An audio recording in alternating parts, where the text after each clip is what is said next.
some of the world's wealthiest corporations and individuals had offshore tax and financial dealings revealed in a leak of more than 13 million documents, known as the Paradise Papers. That includes Commerce Secretary Wilbur Ross, whose investments indirectly trace to a Kremlin-linked energy firm.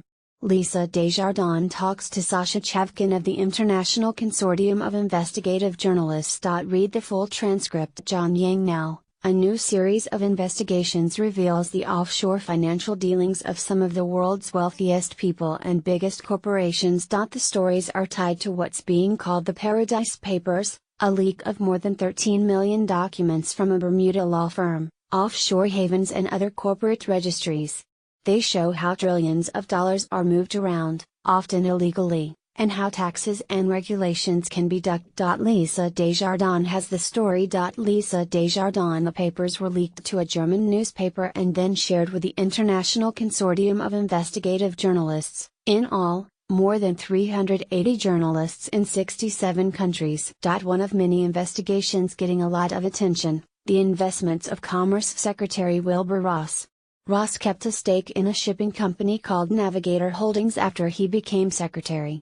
One of Navigator's top clients is the Russian energy company Subcriber, whose owners include Vladimir Putin's son-in-law and Kremlin-linked oligarchs on the U.S. sanctions list. Critics are calling for an investigation, but the Commerce Secretary said he's done nothing wrong. Sasha Chevkin is a reporter with the International Consortium of Investigative Journalists who broke this story and has been working on this for nearly a year. Thank you so much for joining us. Lisa Desjardins. This is just a vast amount of data on what is one of the murkiest sources of wealth and power in the world. Let's take the big picture first. Can you explain what these tax havens are and why there's concern? Sasha Chevkin. Yes. So, we were leaked 13.4 million documents from an elite offshore law firm called Appleby. And what it did was, it used those tax havens to help its clients, who are rich individuals, multinational corporations, powerful politicians, conduct their business, often in ways where they reduce taxes or face less disclosure than ordinary people are subject to. Sasha Chevkin. Most of this is legal. And that's a lot of the concern that our investigation has raised. In some cases, people also cross the line into illegal activity. Lisa Desjardins. Alright, this brings us to one of the names. There are many names in the file, including the Queen of England and Madonna, who had offshore investments. But let's talk about Wilbur Ross. What exactly is his connection here?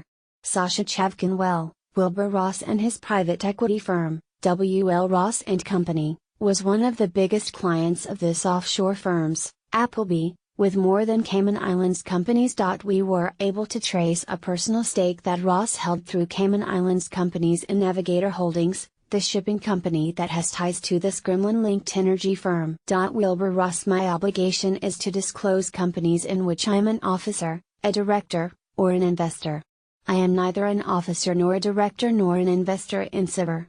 In fact, I have never met them, don't know the people, had nothing to do with the negotiation of the charter arrangement. Lisa Desjardins. Now, critics say he wasn't fully disclosing that he has an indirect relationship with this Russian company Subcriber. But he is saying, no, I was on the up and up. I said everywhere that I have invested in. The fact that I'm invested in a company that has a relationship with Subcriber, that wasn't asked. Is that right? Did he disclose things properly? Sasha Chevkin. There's no indication that he broke the letter of the disclosure rules. But what he did do was came to an ethics agreement where he mentioned 9 companies that he was holding a stake in. In that ethics agreement, he mentioned the Cayman Islands companies that held Navigator, but not Navigator itself. And that's why some critics, such as Richard Blumenthal, the senator from Connecticut, essentially said that he was using offshore shell companies to obfuscate. He faced a lot of questions about his connections to Russia during his confirmation process, mostly because of the business he did with the Bank of Cyprus, which is another favorite destination for Russian oligarchs. And yet Navigator and Subcriber never came up. The senators tell us they never figured it out, based on his disclosures. Lisa Desjardins. They wouldn't have been able to connect the dots without these leaked documents that you have today. In other words,